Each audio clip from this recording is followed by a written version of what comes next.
and making sure that the transcript is also open. Yes, all right. Mine doesn't say 30 yet, it still says 29.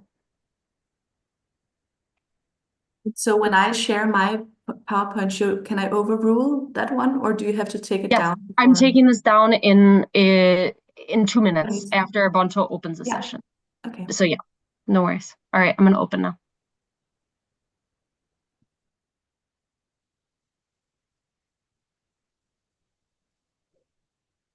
Welcome, everyone. Welcome to our 4th webinar on this Gender Action Plus series, Let's Talk, Let's Act, Addressing Discrimination in Higher Education.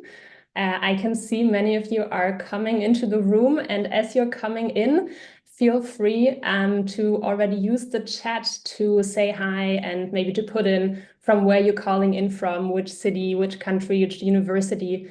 So we already have an idea of who is here with us in this virtual space. And then we're going to wait just another minute or so to make sure everyone is coming in. I can see the numbers still going up. So we'll just wait another moment.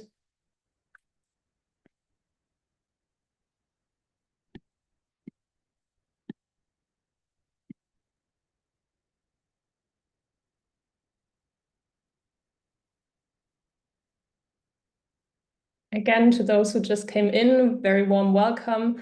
Feel free to put in the chat your name and from where you're calling in from, which city, country, university. So we already know who's here. And then we're going to get going in just a minute.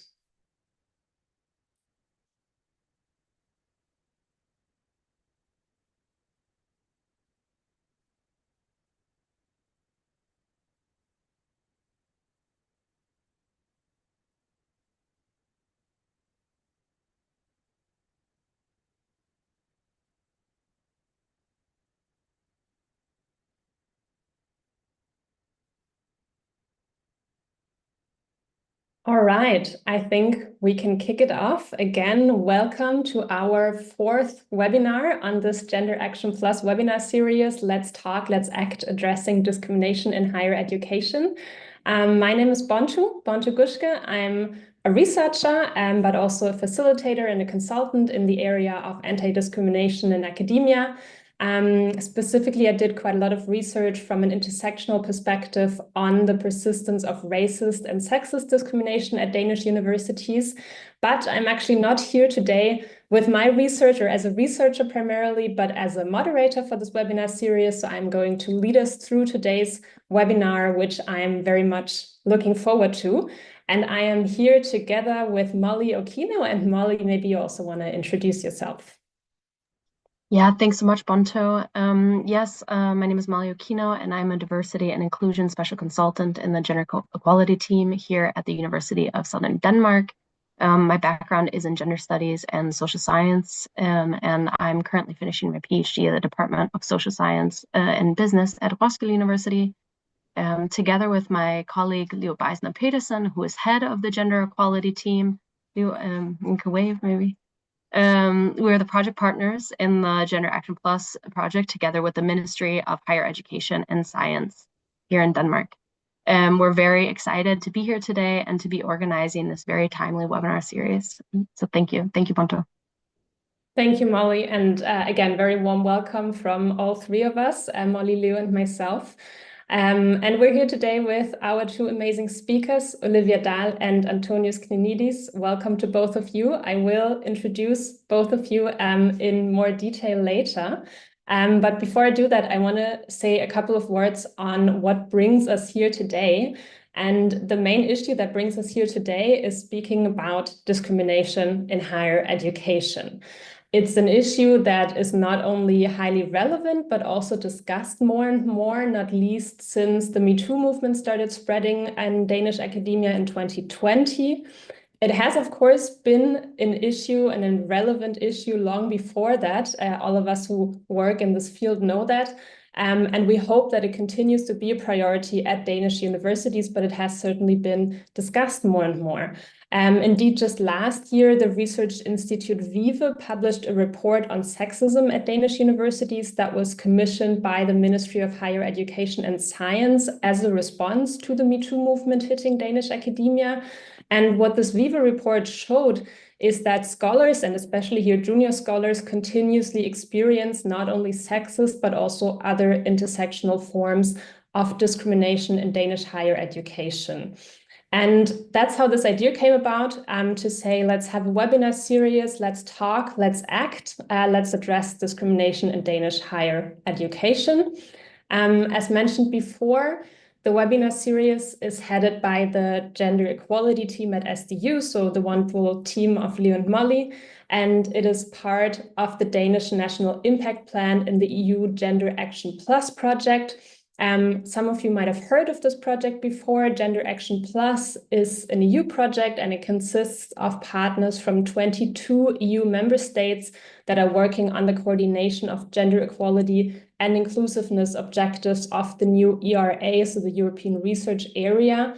So it's really about thinking both kind of broadly, but also very specifically about how to foster equality and inclusion in higher education and across the EU. And as part of that, we really thought it is important that we specifically talk about discrimination in higher education and that we do this from an intersectional perspective. And to make sure that we actually cover it from an intersectional perspective, we have set up a whole series consisting of 5 webinars. We actually already had 3 of them where we talked about racism and racist discrimination, about sexism and gender inequalities, last week about anti-queerness and anti-transness, and then today we will address neurodiversity and ableism. And last but not least, next week in our final webinar, we will speak about the kind of overarching question of how to implement meaningful and intersectional DEI work in universities. That's the overall idea of what we have been doing and what we are doing every Thursday afternoon. But maybe to zoom back in to today's session, we are very much looking forward to our session today on neurodiversity and ableism in higher education. And I am super happy to see that we have more than 65 people in this online space with us from more than 30 different universities and research institutions across Europe and even beyond that. That's really cool to see. So thank you for everyone who is here with us. Maybe a couple of words on what you can expect from today, and importantly also how you can contribute. We will, in a moment, give our 2 speakers, Olivia and Antonius, about 15 minutes each for a brief input that we asked them to prepare relating to the theme of today's session. And after their inputs, we will have time for a discussion with both of them. On the one hand, to really dive deeper into understanding problems around ableism in higher education. And then on the other hand, also discuss what can we actually do against this. Because as we say in the title of the webinar, we need to talk, but we also really need to act. And then for this discussion, we would love to also get your questions, your comments, your insights. And all of you in the audience can contribute to this by using the Q&A function, where you can post questions, comments, etc. You can do this at any point. So you don't have to wait until we get to the discussion. You can already, during the inputs, or during the inputs, during the discussion, post questions in the Q&A. And Molly will be the one who will kindly collect them and bring them into the discussion. As a note, please don't use the chat that you just used to say hi. Please use the Q&A, because that's the space that we'll be monitoring. And also, please don't use the raise hand function, because we won't be able to use that. So it's in the Q&A. We want to make you aware that we do not tolerate any form of discrimination. So if there are any comments or questions that we perceive as discriminatory or hostile towards our speakers, we will not pass them on. But apart from that, we will do our best to answer as many questions as we can. So I will be leading us into the discussion, but then we will pick up some of your questions as we go along.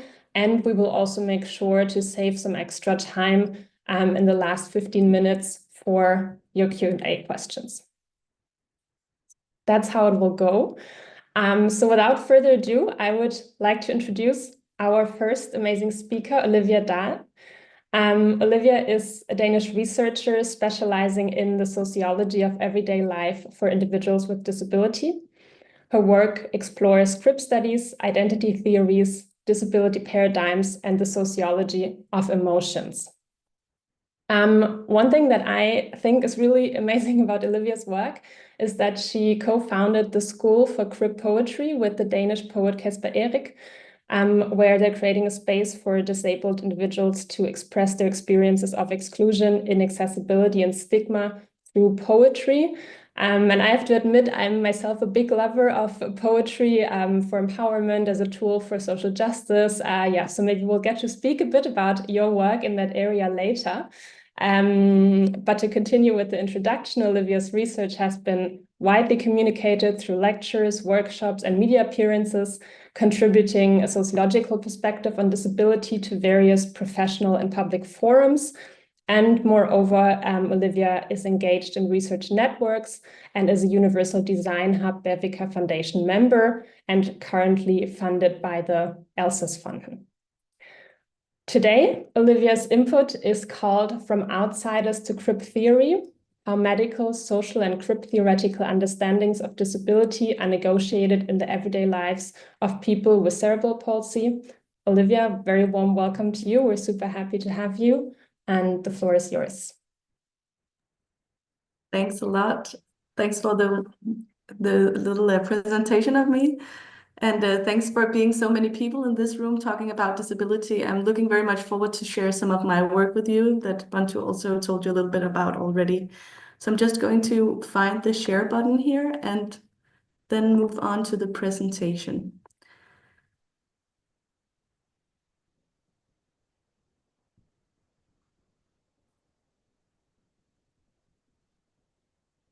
So are you able to see it now? Yes. So this is the first page in my presentation, and the presentation is called From Outsiders to Crip Theory, and that's kind of like to try to put some words onto the processes of how people with the cerebral palsy, in this case, navigate different disability understandings in their everyday life. And my speech today is not going to be about necessarily only educational contexts, but also how just people with cerebral palsy in this case, but people with disability probably in more general terms, experience being understood with their disability. And I hope that can give us some inputs to our later discussions on how living with disability and also navigating through educational contexts is experienced and how we can move forward from there. So I'm Olivia Dahl from the Department of Sociology, where I'm sitting right now. And I actually just handed in my PhD called Jagten på det gode liv, Hunting the Good Life, translated into English. And it's an article-based PhD project. So I wrote all my articles in English, but my kappe, the thing like surrounding the PhD, is in Danish, also just to make it relevant for practitioners in a Danish context, people with disability in a Danish context.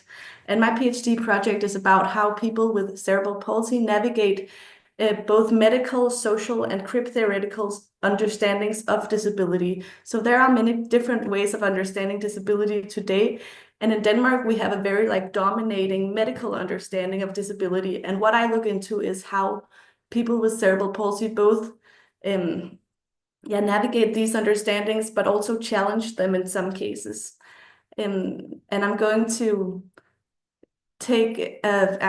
talk about my project I developed with Casper Erik, where I developed the School for Crip Poetry, because I just think that's a very illustrative example of how people with cerebral palsy both navigate understandings, medical understandings and moral understandings of disability, but also discuss them with each other and also challenge them to some extent. So what I did during my PhD is, for example, to write articles. So I published 3 articles in some international journals, if you want to read into some of them. For example, I'm kind of proud of this article in Social Science and Medicine, where I wrote the article, The Tragedy of Promising Happiness Through Overcoming Disability, in the middle there, which is about how the medical paradigm promises happiness through a functional optimization of the disabled body, but also how this paradigm or way of understanding disability as something that can be fixed in the individual creates new disabling and more socially and emotionally disabling barriers. And then I also wrote this other article called Understanding Disability Through Collective Poetry Writing, where I write about the School for Crip Poetry. And this is the article and the findings from this article that I'm going to go into today, just because I have 15 minutes and these poetry, long poetries that people with cerebral palsy in this case wrote together just gives a very good insight into how navigating life with a visible disability is today. And I think that can be important for our further discussions here. So first of all, I just wanted to be very clear about what types of understandings people with cerebral palsy and people with disability in general navigate. Just need to move this so I can see it myself. So overall, in disability studies, we often ask the question, or it is a central question within disability studies, what is the problem of disability? And people have a lot of different answers to that question, but some of the most dominant understandings of what the problem of disability is the medical understanding of disability. So I just wanted to start out with a quote here. So in a medical understanding of disability, disability is seen as a medical problem that resides in the individual. It's a defect or a failure of bodily system and as such inherently abnormal and pathological. So this is a way of understanding disability as something that refers directly back to the individual's body and as something that in itself, like biologically, hinders the individual from, for example, participating in society or in educational contexts.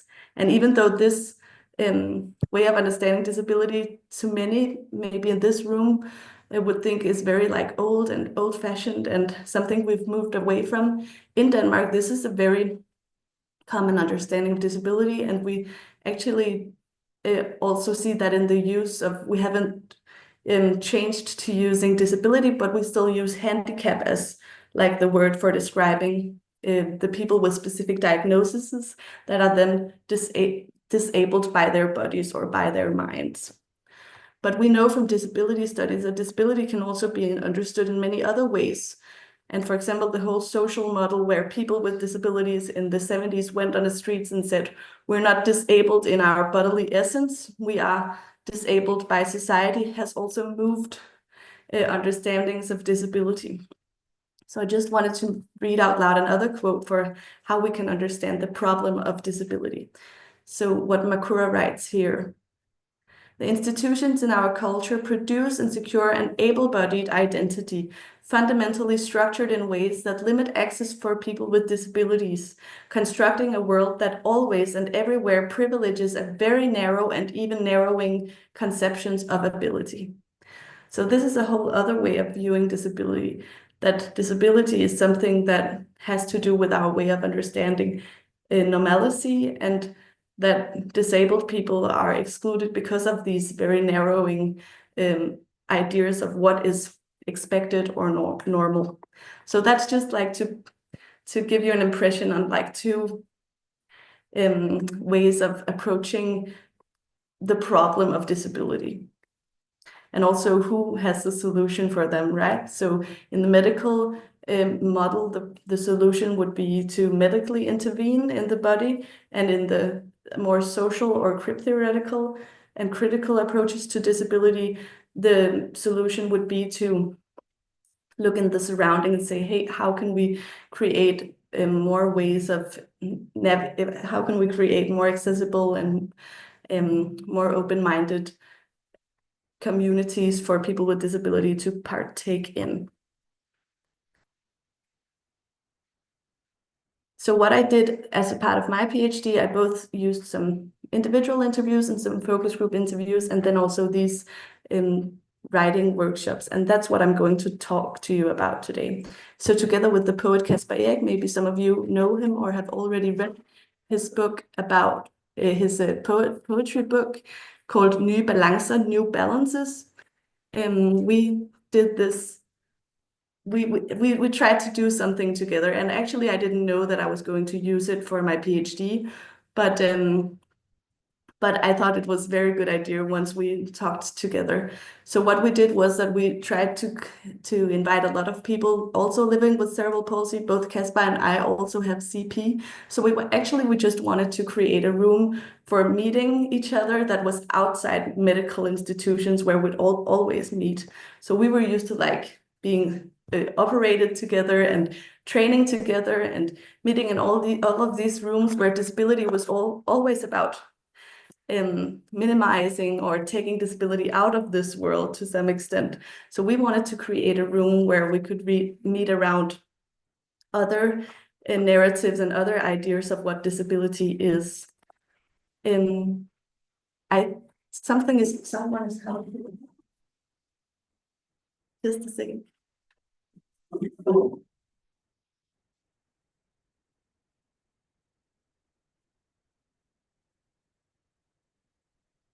That's how it is when you're at a university. So what we did was that we didn't want to create like individualized narratives of disability. We wanted to try to engage around collective narratives. So in many contexts, we were always, as people living with disabilities, educated in in describing our individualized problems and our individual story. And we wanted to create a room for creating a shared history. And that's also why we agreed on not writing poetry individually, but we wanted to write it together. So we had developed this method where we put some papers on the table, as you can see in the picture, and we wrote from 3 different prompts. I remember, my body is, and I dream. And the idea was that we sent the papers around, and then people could write after each other's sentences. So we like co-created both what we remember, how we understand our bodies, and what we dream about. And I analyzed these poetries in these different levels of analysis, and that's also how I'm going to come about to present some of it to you. So this is me just presenting some of the work we did together, and it's not all of the poetry because a lot was written, but it's some of it, and I think it will give you a good understanding of how people experience growing up with disability also in an educational context, and how they move on from that also. So a shared history. I remember they thought I could learn to eat with a spoon. I remember they thought I could learn anything. I remember always having eyes on my back watching how I walked. I remember my mother getting angry when I didn't speak clearly. I remember trying to fit in. I remember being a burden. So the beginning of the workshop was all about writing about what we remember and what the common history in these rooms were. So a lot of that had to do with expectations that were hard to meet, or ideas of how people like expecting you to be able to do things and learn things. They also talked a lot about medical interventions. So I remember being asked to take my clothes off so the doctor could examine me. I remember the dark, cold mornings when I was sent alone in a taxi to occupational therapy. I remember what it feels like to be observed by doctors. I remember when he wanted to cut my legs. I remember how anesthesia smells. I remember dreaming of another body. So all this poetry, when people wrote about their shared history, was always about like disability is something to be fixed, or disability is something to be hidden, or disability is something to be something that was best if it was taken out of this world. And as a part of the workshops, we both wrote together, but then we also talked together between these sessions. So one person, for example, said here, which also is a part of this whole narrative of disability as disabilities as something to be hidden. So I've thought a lot about it when I was in primary school and high school. And it wasn't until the end of high school that I actually acknowledged that I could remember my diagnosis, which was CP. When people approached me in primary school or at the beginning of high school, I always said that I couldn't remember it because, well, only to avoid to making it concrete or an attempt to push it away, because if I couldn't remember the diagnosis, then it wasn't there. But that didn't work because it was still there all the time. So that's also to give you a little bit more of an input on how it is actually navigating school life and also high school life, where everybody else seem maybe non-disabled and you're the only one being there with your disability, and also this little bit and these strategies to minimize or hide or avoid making disability something that has to be a part of all the things. But that didn't work, as he said, as he also says.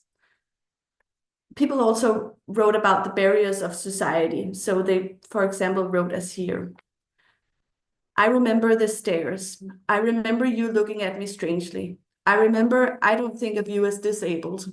I remember there's nothing wrong with your head. I remember all the times I've been compared to Stephen Hawking.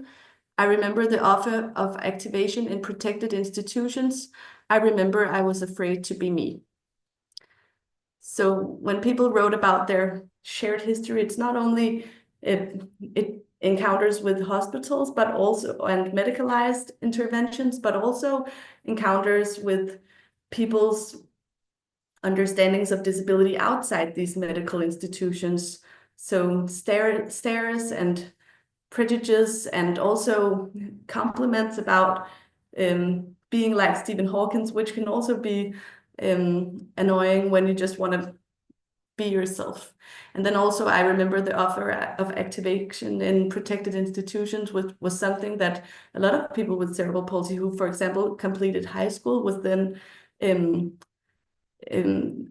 asked, do you want to be a part of a protected institution? So also meeting all these ideas of where these people belong in the educational system. But something also happened during this process of writing together. And you probably can imagine, some of you, what happens when you sit there in a room together. So at one point, one participant said, I think it's interesting how there are so many different people in this room, and yet there's so many sentences that are similar to each other, and so many situations that I can relate to it, and others probably can relate to it as well. And I just think that's pretty wild, that feeling and experience. And another participant said, yeah, and we hardly even know each other. So this was actually one of the first, this was an example of how people also started like being, okay, we're all writing the same sentences here, even though they're different, and maybe we have experienced these things in different ways and in different contexts and different encounters. We still have a lot in common here. So where people with cerebral palsy, maybe I forgot to remember, actually, sorry for that, is a brain damage, but something that occurs in the very early stages of life, and it hits democratically, you can say. So people with CP often grow up in families where they're the only one with cerebral palsy, and also grow up in schools where they might be the only one with a visible disability. So both needing walkers or crutches or wheelchairs or electric wheelchairs and support in many contexts. So, but that feeling of sitting in that room and writing about the same things also created something, a mood for writing a little bit more, maybe critical and a little bit more Crip-ish about disability, which was a part of my analysis in that article that I told you about. So one also said, incredible. I think it has been good to be a part of this group, because I think I had an incredibly hard time, putting my disability into words.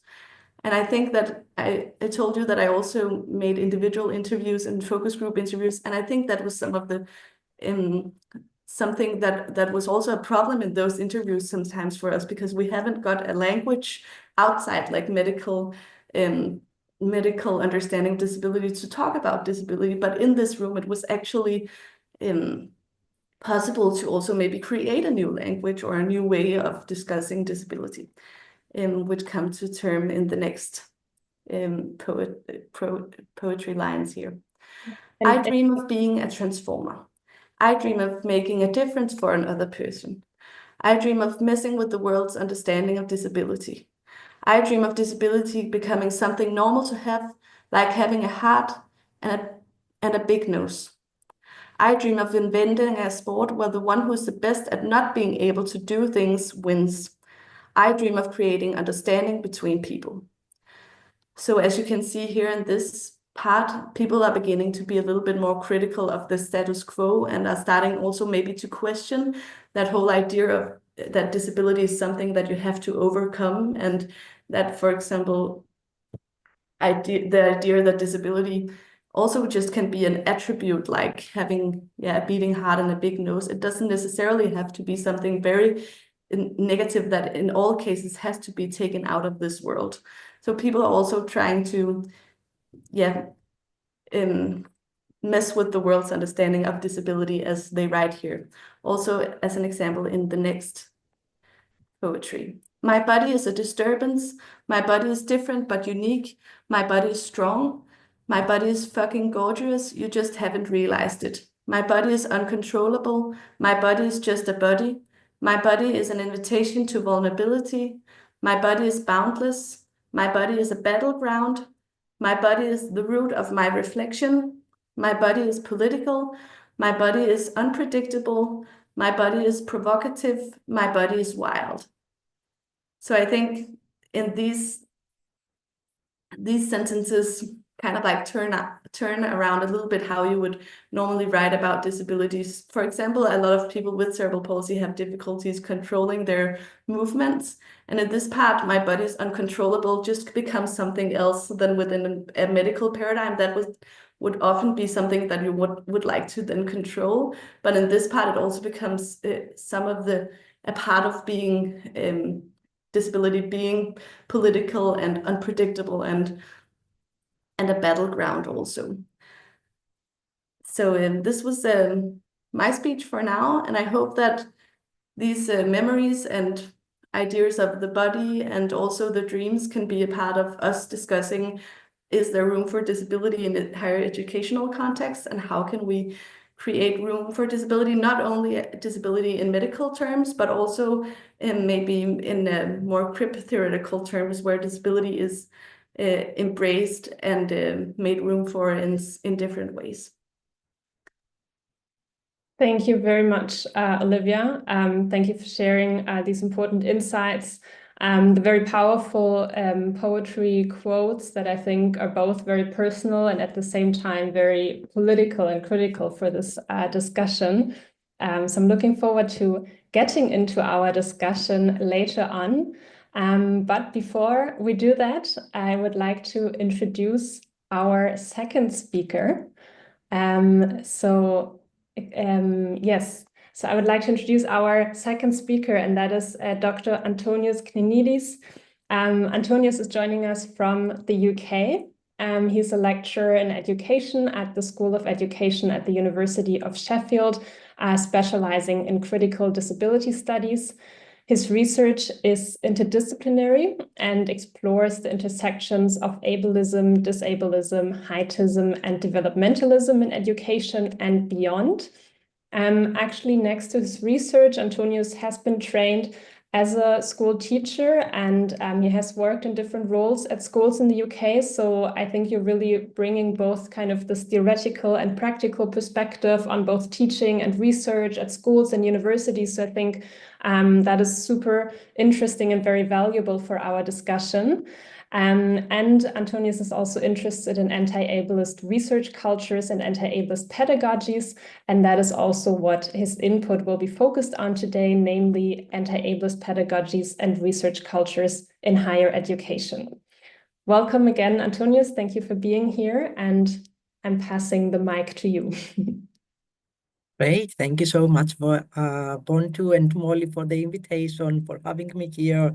Thank you so much for everyone who's joined us, and thank you to Olivia for such a brilliant presentation. And I learned so much personally, and I very much look forward to the discussion to follow as well. I'm gonna make an attempt to share my screen. Hopefully it's gonna work okay. So if I start presenting as well, can I get a thumbs up or a gesture that, okay, I can see it's working perfect. So I revisited the title just to give another spin to it. And they thought the way I want to talk about disabilities, about disabilities, disruptive potential, critical disability studies, teaching and research. I've seen a comment in the questions about the use of jargon and if we can explain things when we're using specific terms which might be known to folks who work in social sciences.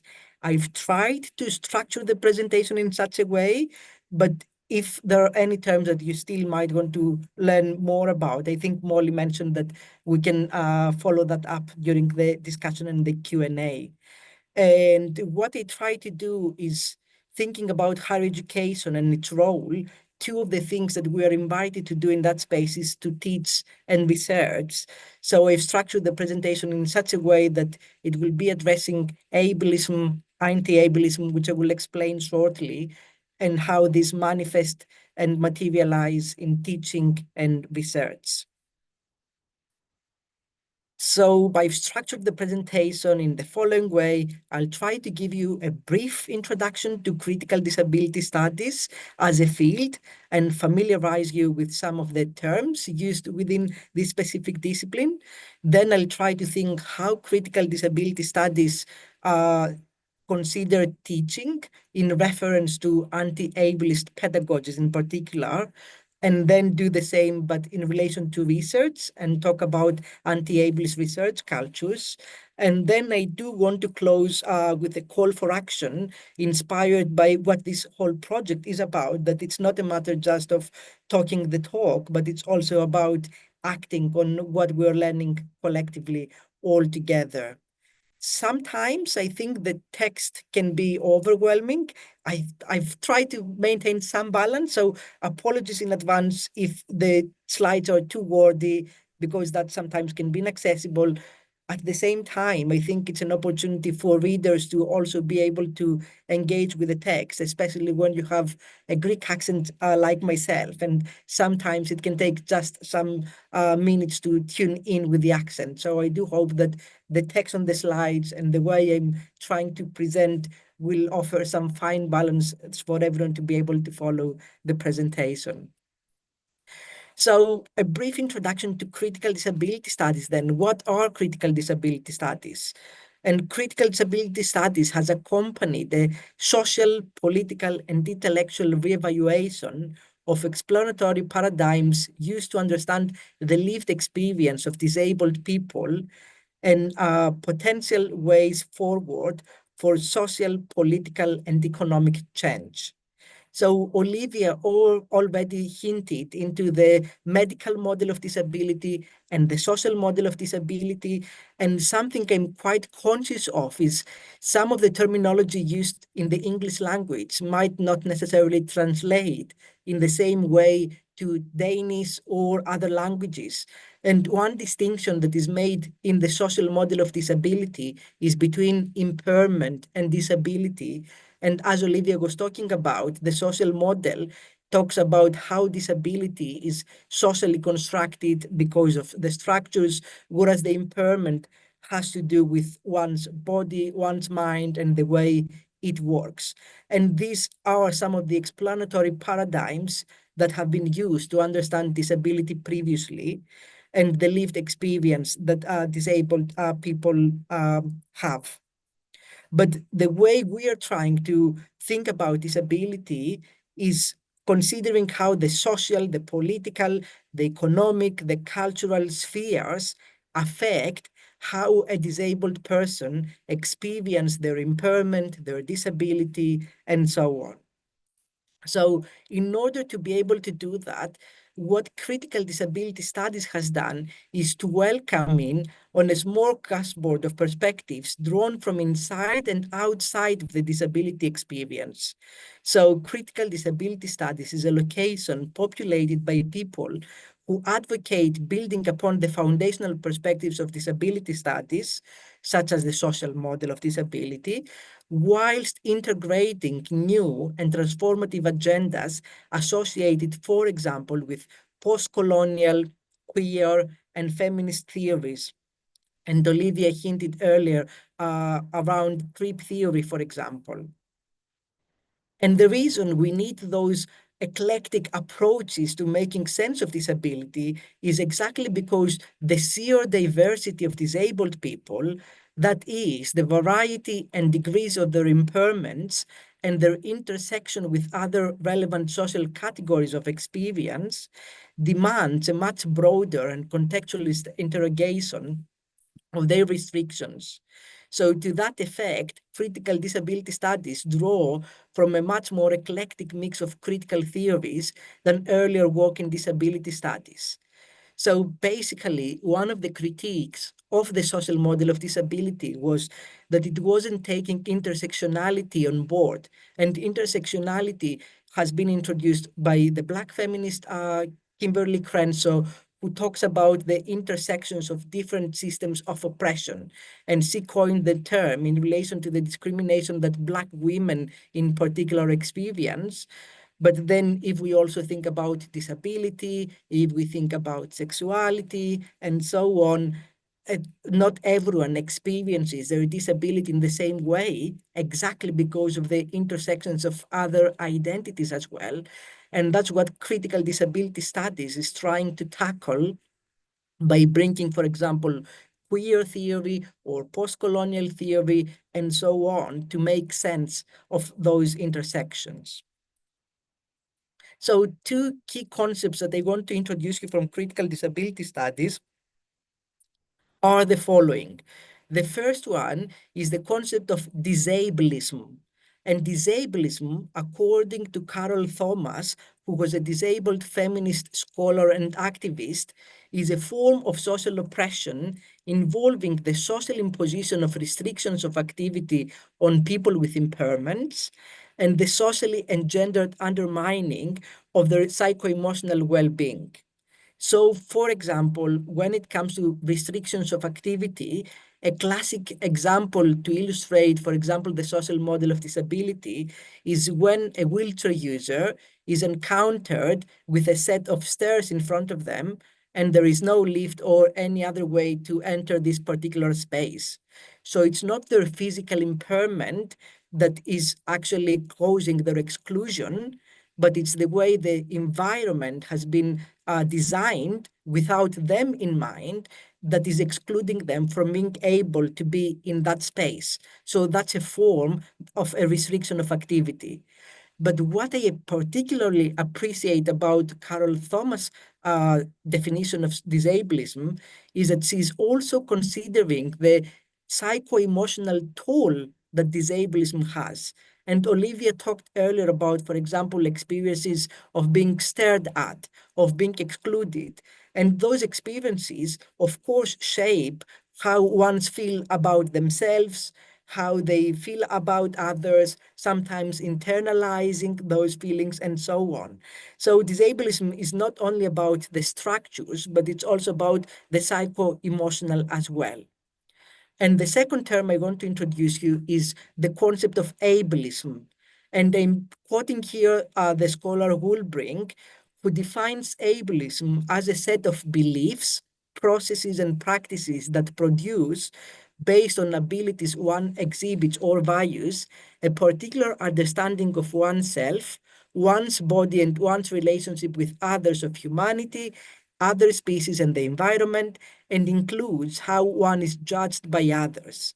And what I want to highlight early on is that unlike disableism, because many times those two terms are used interchangeably, I would argue that ableism affects everyone, both disabled and non-disabled people, in terms of what is expected from all of us, in terms of how we exist in this world, how we behave, how we work, and so on. And I'll try to elaborate these two concepts through particular examples that I will be drawing on next.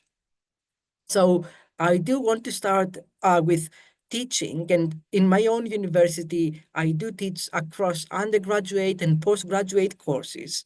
And I always start by asking the students I've got in my classroom to share their thoughts about what disability means to them and where they have learned about disability, whether it's lived experience, whether it's a relationship with a disabled person, whether it's cultural representations, and so on. And I'm not necessarily any more surprised, but most of the times this initial conversation indicates a very medicalized understanding of disability that Olivia was pointing towards earlier. So I've got here a word cloud, which is not very accessible because it has different colors, different size fonts, and so on, for which I apologize. But what I wanted to highlight with this slide is when it comes to our understanding of disability, you can see words like the distinction between physical and mental.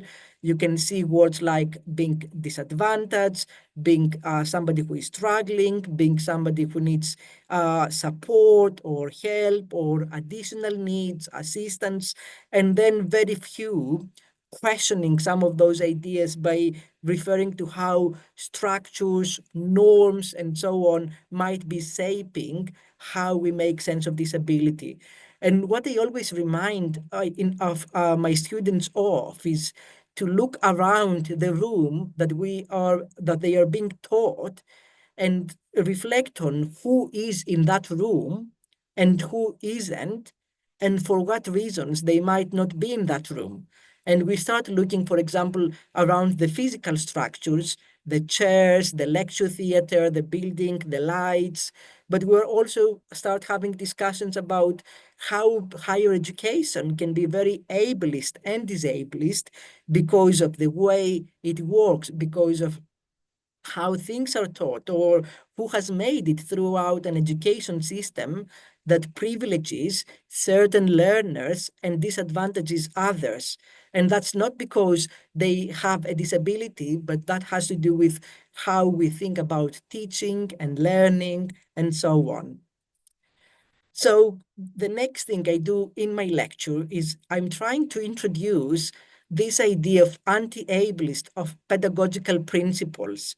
And what I'm trying to say to the students I've got in my classroom is that you might have been taught specific ways of being in a classroom throughout your educational journeys that were very much ableist. And we need to actually debunk some of those myths, and higher education offers this radical space to be able to do that. So, for example, I'm saying to my students that I'm not expecting from you to be making constant or even any eye contact with me, because despite some people thinking that eye contact is a sign of engagement, you can find many psychological studies like that. I share with them that sometimes I might be speaking with a friend of mine, or they might be talking to me, and because I'm very hungry, I'm making eye contact with them, but I'm not really listening with them. So the idea of eye contact being this sign of engagement can be very faulty. But then thinking here about neurodiversity, autistic folks and other neurodivergent folks might not feel comfortable with making and maintaining eye contact. So why should we be failing them or punishing them or try to normalize that behavior that is not something that they feel comfortable with?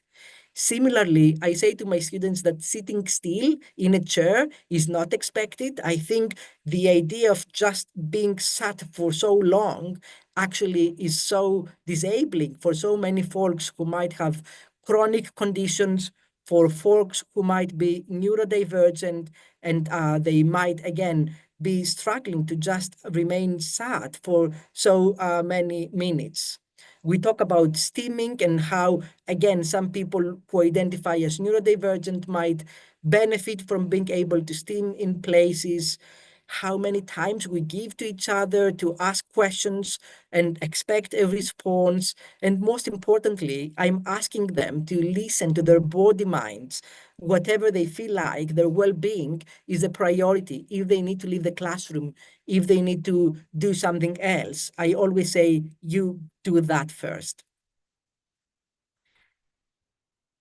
So we do have some activities around questioning ableism education that I invite my students to do as well. And some of the central questions I pose, drawing on the disability studies in education, about who decides, for example, who is normal and who is not, who constructs ideas of normalcy, which groups tend to be labeled and diagnosed more with specific disabilities, how does schooling maintain the status quo, and how can we do things differently? That was the teaching part. Now, when it comes to the research part, we do have currently a welcome-funded project on anti-ableist research cultures, and there is a website, and I've got a link included here.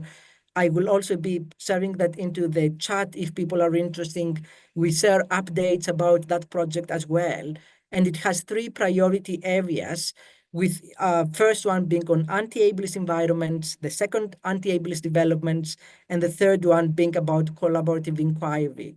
So I will just be sharing briefly what each of these areas do.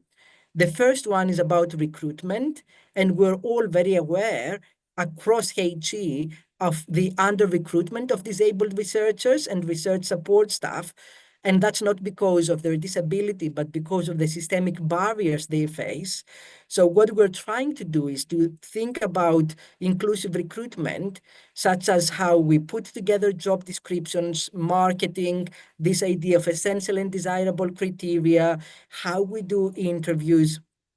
And we are working across all areas with disabled people's organizations, so that disabled people are at the very forefront of this research to inform what is happening, how should it be happening.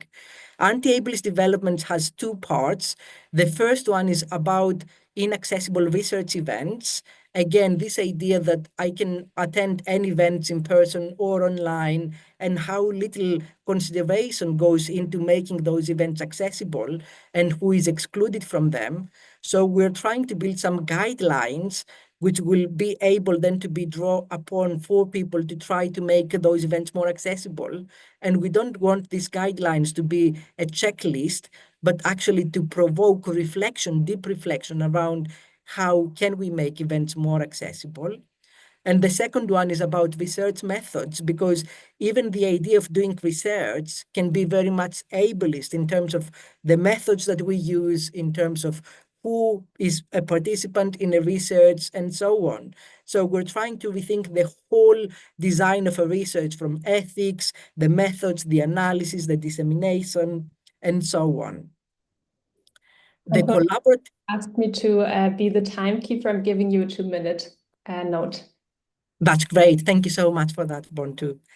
So for inclusive research and for a collaborative inquiry, what we did was we made a pot of funding available to our researchers in the university to do a project which centered disability and its disruptive potential. By disruptive potential, I mean ways to rethink of how we do things, which can be very much disabling, discriminatory, and so on. And then the second part is there is a concordate which talks about professional development, but again is who is a researcher described by the concordate, and are disabled researchers part of that? And what would it mean to develop disabled researchers, their aspirations, their needs, and how do we need to rethink higher education as a space as well? And the last cross-cutting themes area, which cuts across all of them, we've got a number of events that I will be again sharing with you if you want to participate, and there is a range of events, but we also want to hold the university accountable by creating a number of key performance indicators of anti-ableist research cultures. So how can we make sure that the university is doing its job when it comes to engaging meaningfully and truthfully into anti-ableism?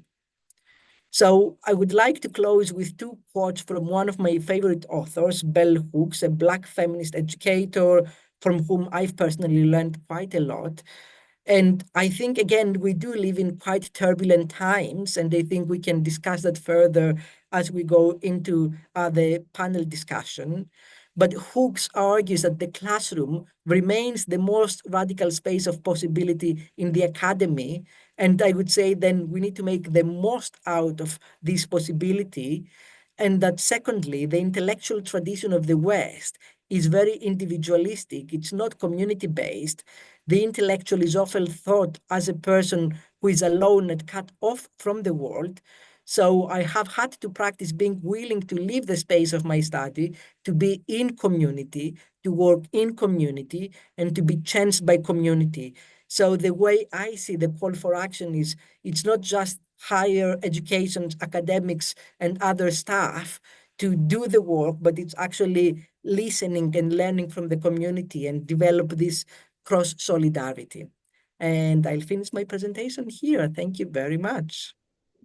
Thank you so much, Antonius, for bringing in these very important points, already linking to a lot of what Olivia also shared. And I think really providing such a good basis for our discussion around ableism and disableism, and also what can we do then to create anti-ableist research cultures. I would say let's jump right into our discussion, because we have a lot to talk about. And again, to our audience, you're super welcome to drop your questions in the Q&A, and then we'll try to bring them in as we go through. The question that I would actually like to start with relates to something that both of you mentioned in your input, and namely this shift from a more medical understanding of disability as something to fix or even to hide or get rid of, towards Crip theory and critical disability studies. And Olivia, you were sharing that in the Danish context, that perspective of critical disability studies is actually not so present yet, maybe less present than it might be in the UK. And if we now try to relate this specifically to higher education, what would you say are some of the problems that you see in how disability is dealt with in higher education? And what would change if we try to look at it more from this critical disability studies perspective? So how would we maybe organize differently in higher education if we manage to have this perspective shift? And I'll let either of you start as you prefer.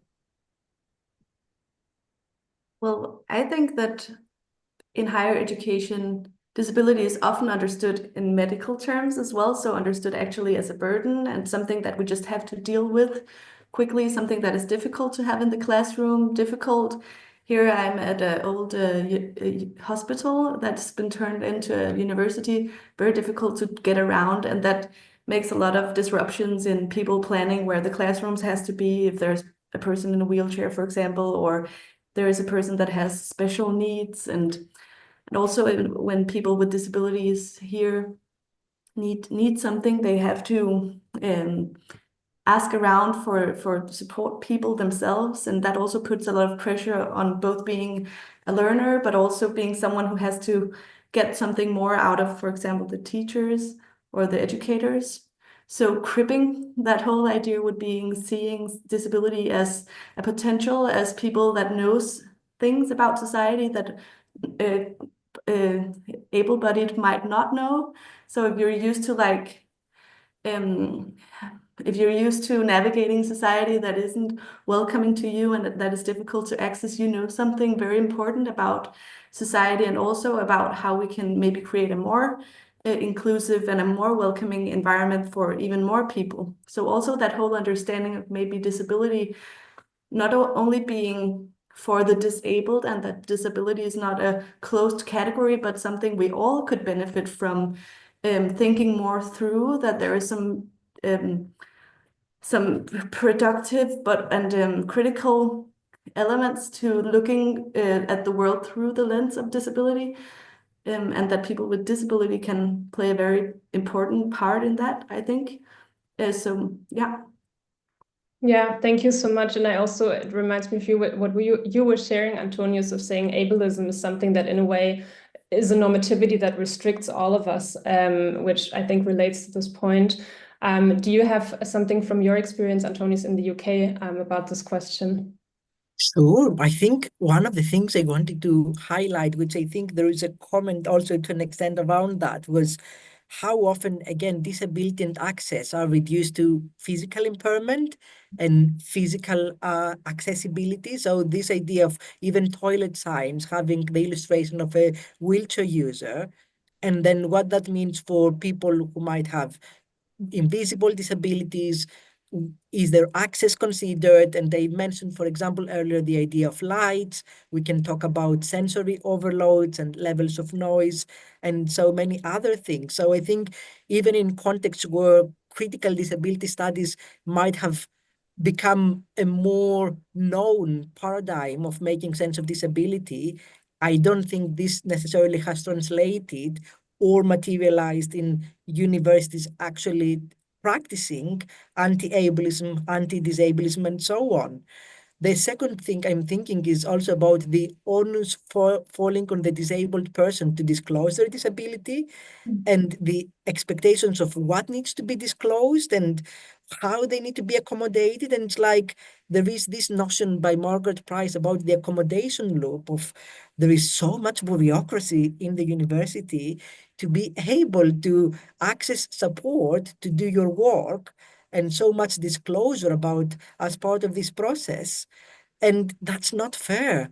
And I think going back to the idea of ableism, ableism prioritizes hyperproductivity, prioritizes those paces which are, I think, almost unachievable by anyone. But here we are still practicing and perpetuating many times without realizing that we're caught into this network. Absolutely. And I think this also links to another question I had that you already started talking to now, also the relations, but potential also differences between physical disabilities and then neurodivergence or neurodivergent people. Because often I think these two things are kind of put together. And I would be curious both kind of on a theoretical perspective, from a more critical theoretical perspective, what is similar, but also what is different, or which differences do we need to take into account when we talk about discrimination against people with physical disabilities and discrimination against neurodivergent people, but also then on a practical level, when do we need collective approaches and approaches that take several perspectives into account, and when do we need to be more specific in how we address these different forms of discrimination to make sure we're not dismissing anyone? So I think that now I only do research with people with physical disabilities, but I do also sometimes talk to other people, of course, and people with cerebral palsy. That is like also a brain damage, so people can also experience fatigue and cognitive impairments and stuff like that. So maybe I also have something to say about it. So I think one of the most important differences is that people with physical disabilities are fighting to be acknowledged beyond their disability, and people with invisible disabilities are fighting to be acknowledged with their disability.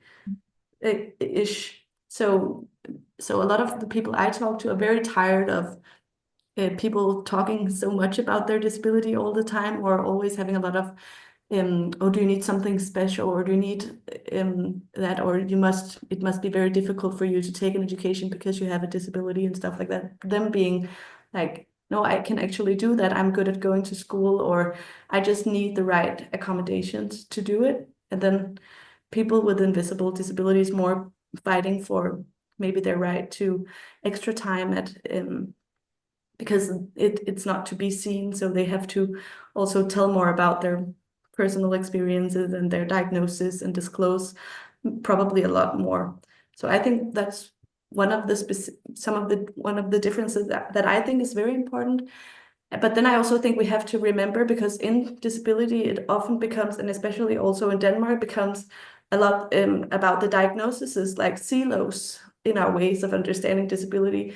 So we have the people with CP, the blind people, and we don't necessarily know each other, and we understand disability through medical diagnoses instead of understanding that the barriers of society are the same, and we meet them in different ways and with different intensity. And some people are always meeting them, living their life in barriers, and some people meet them sometimes, but understanding that the barriers of society are the same, and also seeing people with disability in that sense as more of like a group that has to do with each other that I think could maybe make the case a little bit stronger to fight for changes in the environment instead of just changes in the individuals themselves. I think one of the things that come to my mind is how disability can become homogenized. And it's like, oh, that folk is autistic, therefore they need X, Y, Z support, or these are the symptoms or signs that they are presenting. And it's like neurodiversity in itself can manifest in so many different ways. So those assumptions and boxing of everyone with a specific label under certain categories, and then, oh, I had an autistic colleague before and that worked for them. It doesn't mean that it will work for any autistic folk, that a colleague that you might have as well. So I think there is so much more relational work in terms of how we come together to think about access needs and how these are met to start with. I fully agree with Olivia's point, and this is discussed in the context of the UK as a hierarchy of impairments, where some impairments are seen as better off or easier to accommodate, whereas others are more difficult. And, oh, how could this person make it to the university? But it's the university's responsibility to be inclusive of everyone. And I think this cross-solidarity across impairments, whilst meeting the specific needs of individuals with specific impairments, it's such an important topic that needs to be considered. Absolutely. And as I understand you, or I would also then almost frame it as a question of intersectionality within that field in a way. And maybe that links to one more question from my side before we also see what we have in the Q&A. Because I think often when we talk about intersectionality, we talk about exactly that. How do we balance, on the one hand side, collective approaches of solidarity with more targeted needs-based approaches for specific groups to avoid this homogenization that you also just talked about.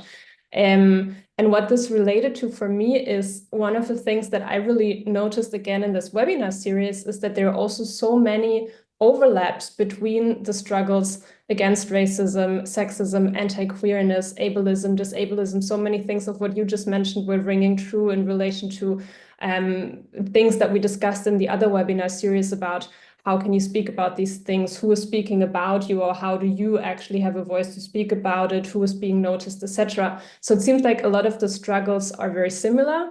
And nonetheless, it often seems that anti-racist, anti-sexist, anti-ableist fights are happening separate from one another. And it also seems that DEI agendas in higher education are then not targeted towards people with disabilities or neurodivergent people, etc. So my question would be, what needs to change within DEI work, or maybe also specifically in feminist work and anti-racist work in universities to be anti-ableist?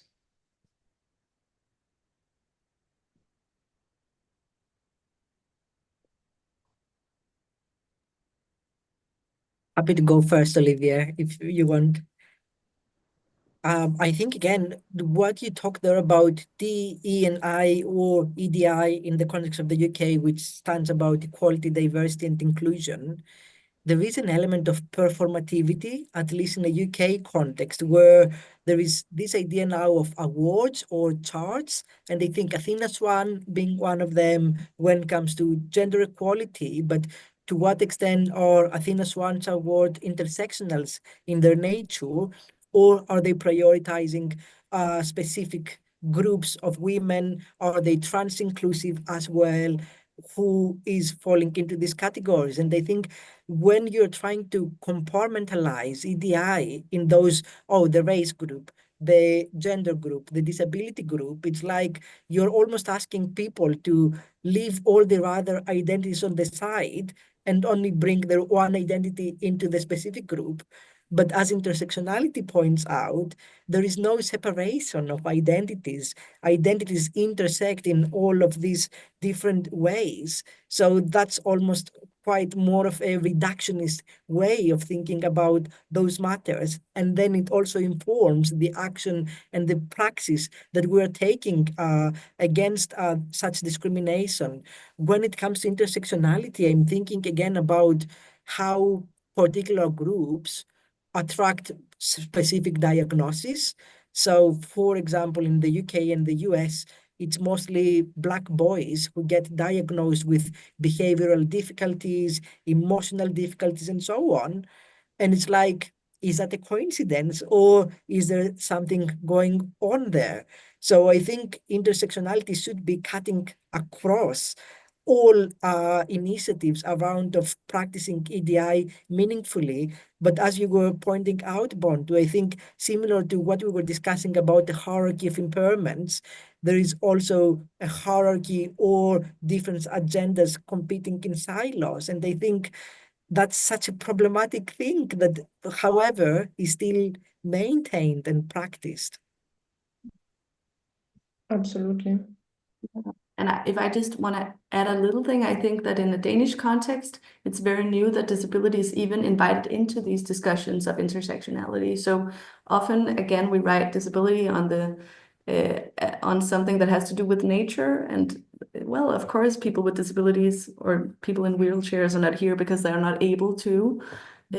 So inviting disability into discussions of equity and gender topics and stuff like that, I think that's very important, but it's also just in the beginning, I think, in a Danish context. Yeah. Which I guess also links back to what we kind of started with, of saying we really need this perspective shift from this medical perspective to critical disability studies perspectives to realize exactly this point that we need scholars and people with disabilities at the table to discuss these issues and to look at these perspectives as part of diversity and anti-discrimination work. Yeah. So what it has so much to do with also class. And so when I'm out in talking to different people with, for example, cerebral palsy, which is a very concrete impairment, form of impairment, I encounter people who can do a lot of things actually by themselves, but maybe are totally isolated within their homes and have no social networks. And then I meet people who need support for everything and maybe uses a Toby to talk through their eyes because they cannot communicate using their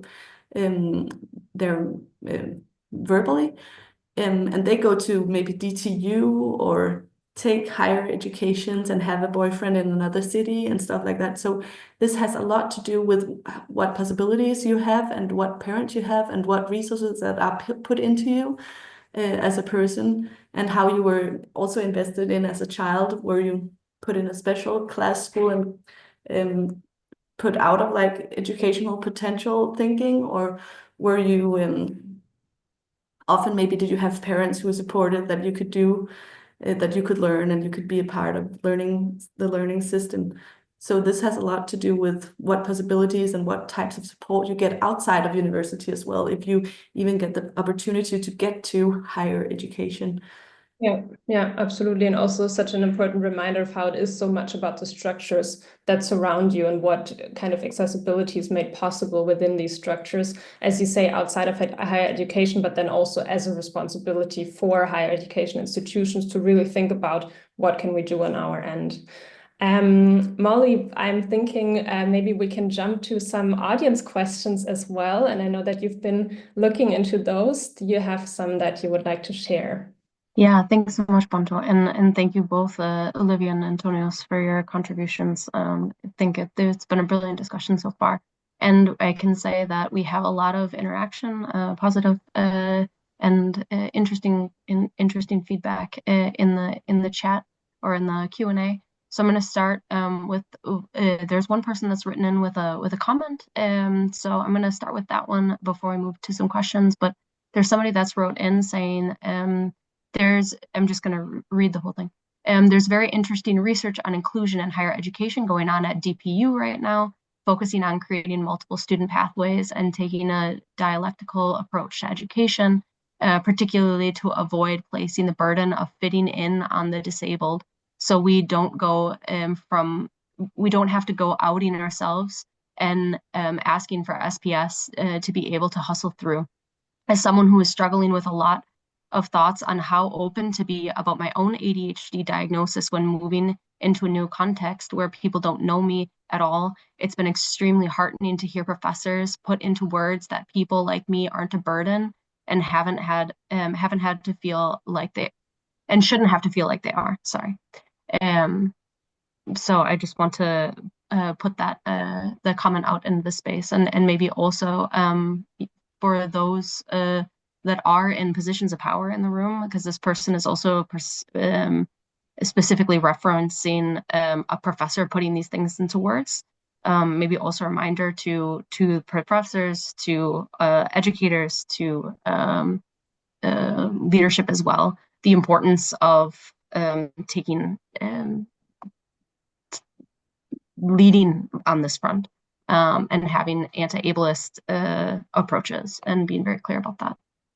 So now moving to one of the comments that has come into the chat. This person's writing, Sarah's writing, "Thank you so much for your incredible presentations. This was so instructive.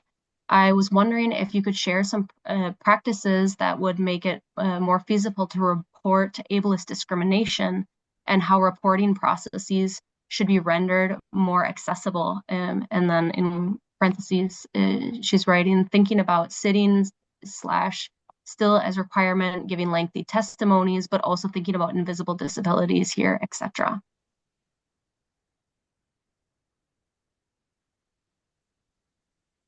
I don't know if Olivia or Antonios, either of you can jump in on if you have any thoughts on that question on reporting processes.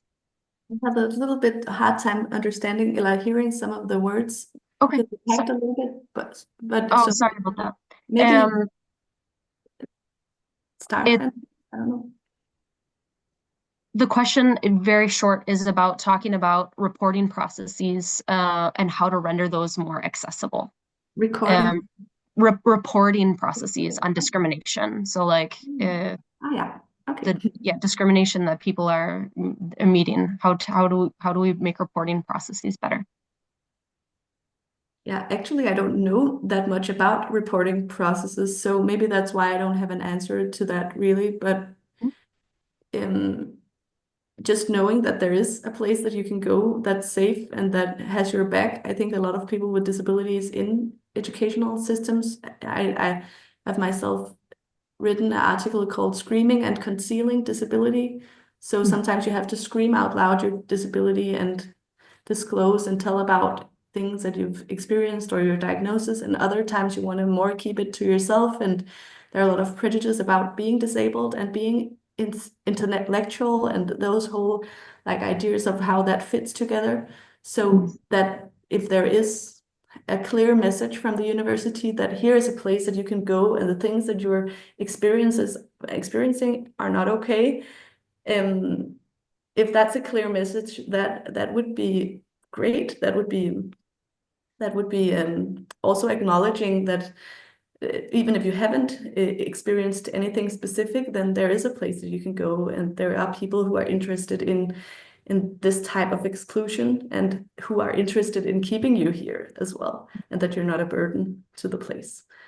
So being very visible about that there are systems that are going to support people with disabilities at university or at higher education institutions in itself is important, I think. And yeah, also me not knowing very much about the reporting processes in itself. Thanks so much for that, Olivia.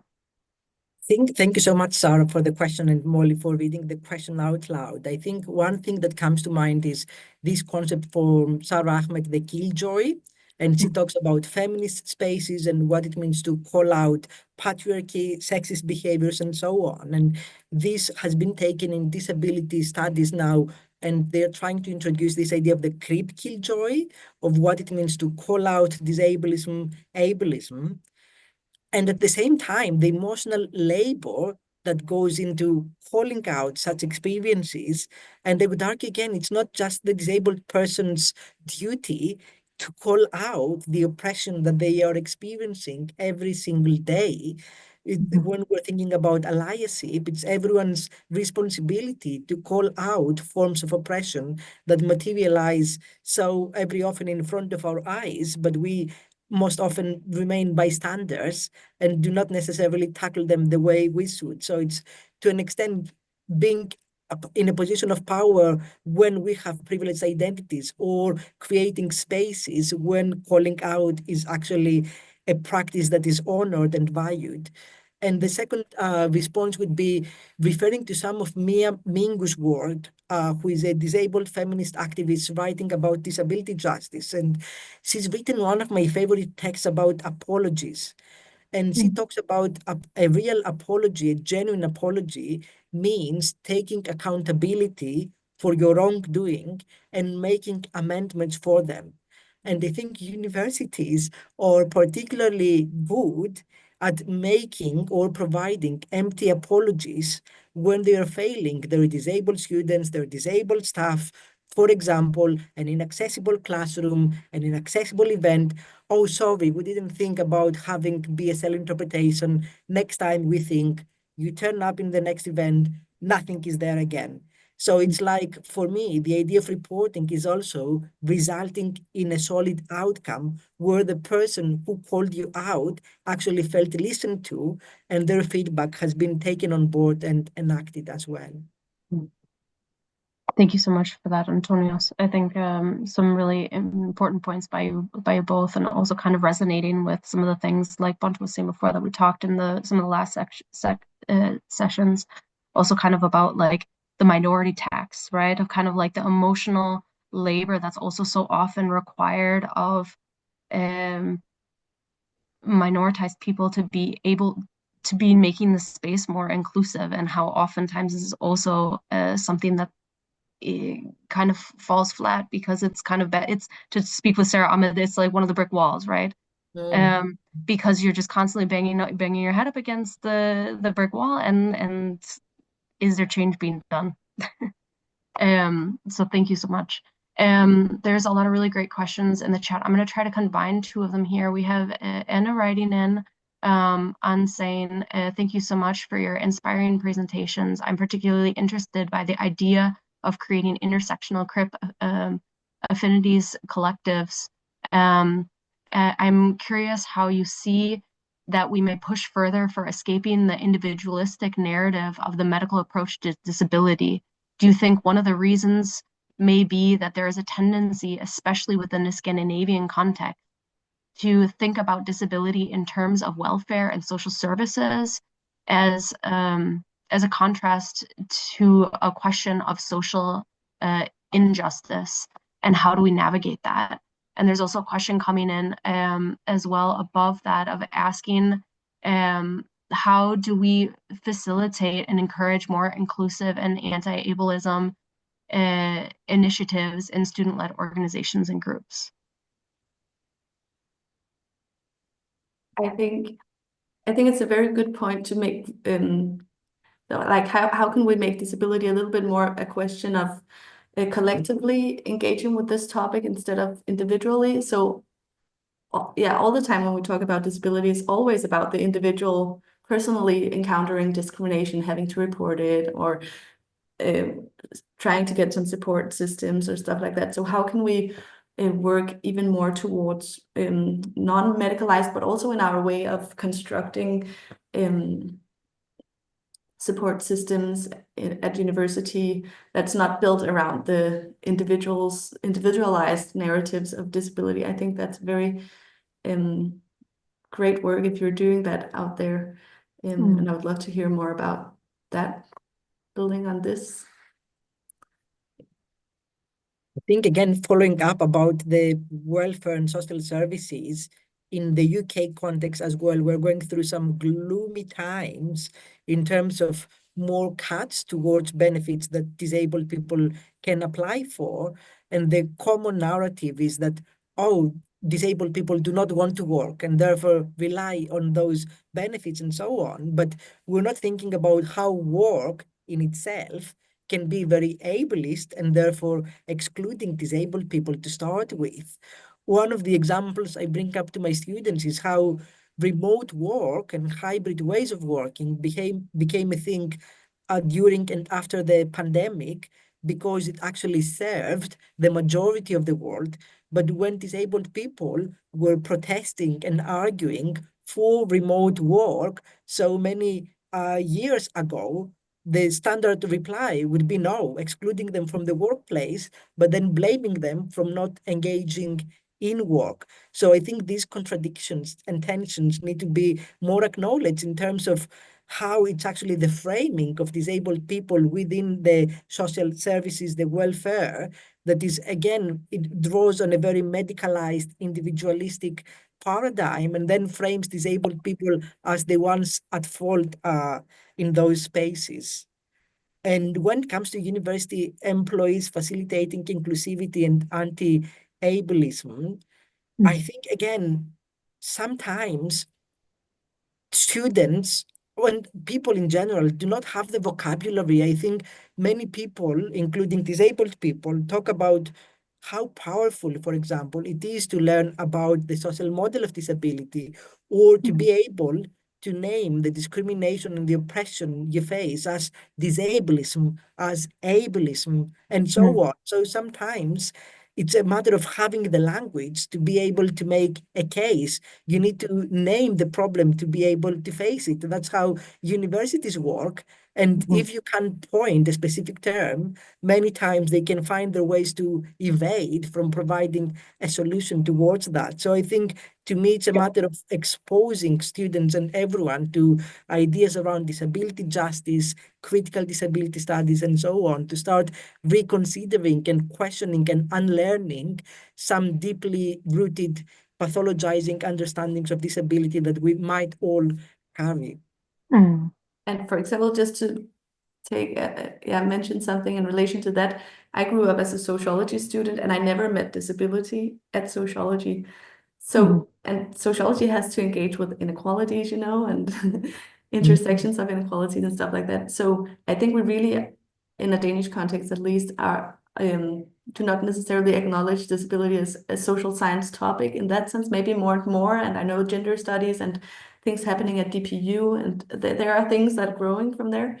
And also just to, I don't know if we need to tap more into that welfare state thing, but my impression is also that we're not as used to talk about dynamics of power, and in a Danish context at least, we want to believe that we're all equal and that we all have the same opportunities because we have this system, but the welfare state is also being more liberalized in these times, so people have more and more difficulties of getting actually their support, which also touches upon the topic that the term Antonio presented of ableism, and also how neoliberalism also put even more pressure on the ideas of how we have to be productive and normal and independent as human beings. So also the whole culture of thinking what is a normal student or a normal person at university puts pressure on people with functional impairments or impairments in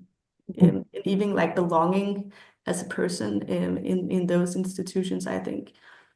Yeah, thank you so much to both of you for sharing both kind of this critical analysis of the situation that we're finding ourselves in, and then also some really, really good and I think also quite concrete examples of what can be done, what is already maybe done in some fields and we need more of. We're coming towards the end, so maybe I can just pose one last question asking for a short answer. That I admit I also always ask a bit for my own sake of being someone working against discrimination, because it is difficult, it is hard work, it is, we talked about minority tax, about different issues, but maybe also a question to end with would be, in your work and being in this field, what is something that kind of motivates you to continue this fight? So what is something that you look at where you say, here's something that is actually working well, and when I look at that, that gives me hope to continue? Well, I can begin. I think I met Crip studies and critical disability studies at my master's degree at the university. So that was the first time I encountered the idea that disability doesn't necessarily only have to do with my own body, and that it's always me that has to be fixed, but that sometimes society can be fixed a little bit as well. And that was just such a relief for me, I think, to learn to think in that way. And that's what I think motivates me to bring some of these terms and knowledge in, actually from a growing and actually big literature that's out there. We still need a lot of literature about it, but there are very interesting research about disability and critical disability studies that learns us to think so different about disability that we've been presented to, and it's so liberating to both understanding kind of like your environment and yourself through these theories and topics, but also giving them on, and also seeing that communities are arising a little bit around these new waves of understanding disability. So I think that's what gives me the energy to keep on going, and also maybe trying to be a little bit creative also at the university of how we can engage with disability, because maybe the old grand methods and the old grand theories aren't necessarily, they have to be maybe developed a bit or challenged a bit to engage with a disability. Thank you. Thank you so much, Olivia. Great question. Thank you, Bont, for that. I think one of the things that they've noticed more and more is how the anti-ableist pedagogies is highlighted into students' feedback who sometimes identify as disabled, and to be given the freedom to be themselves, not to be scared of stimming, not being scared to stand up and just have a walk, not being scared to leave the classroom because they would be seen as abnormal, they would be punished, and so on, is so rewarding when I'm not even expecting any disclosure of anyone. These are the ways we can exist in the classroom. And everybody brings their own individuality, their own uniqueness, their own ways of being, and all of those ways are equally respected and valued. So to me, bringing and trying to highlight such anti-ableist practices around teaching, I can see the potential impact it can have on students' experiences. And the second thing, thinking about reframing disability, I think I have some excellent colleagues who are now focusing more about the joy of disability. I think most of the times disability is framed through this tragedy lens, through the charity lens, but what about the joys of being disabled, all the nice stuff that are taking part as part of being disabled, the pride of being disabled. And I think when I see such initiatives through Crip Arts, Crip Solidarities, the work Olivia does, I think that makes actually such a big difference, and they want more of that, and they need more of that. So hopefully we'll be hearing a lot more from both of you, from Olivia and from Antonius. Thank you both so much for being here today, for sharing your perspectives, for engaging in this discussion and answering also the questions from the audience. I definitely learned a lot for my work in the field of anti-discrimination, and I think so did many in the audience. I know we're already running a bit over time, so I'm really going to make it very short and just take 1 minute to let everyone know about our last and final session, which we will have next week, where we will try to tie together some of the insights that we collected throughout the first 4 sessions to look at this question of how to develop a norm-critical organizational culture and how to implement meaningful intersectional DI work in universities. It will be next week, Thursday, 3rd of April. We will actually already start at 2 p.m. Usually we started at 2:30. Next week we start at 2 to have a bit more time for that last session, also because we will have 3 amazing speakers with us. We will have Mira Skelgård, who is an associate professor at Aalborg University, Mia Plotnikov from DPU, the Danish School of Education at Aarhus University, and also Sheena Vakani, who is professor of work and organization at the University of Bristol Business School in the UK. So again, some fantastic speakers. I'm already looking forward to it. And I just want to say again, you too, thank you, Antonius, thank you, Olivia. Thank you also, Molly and Liu, and to everyone in the audience, thank you and goodbye. Thanks so much, everybody. And thank you, Bonto. Mm.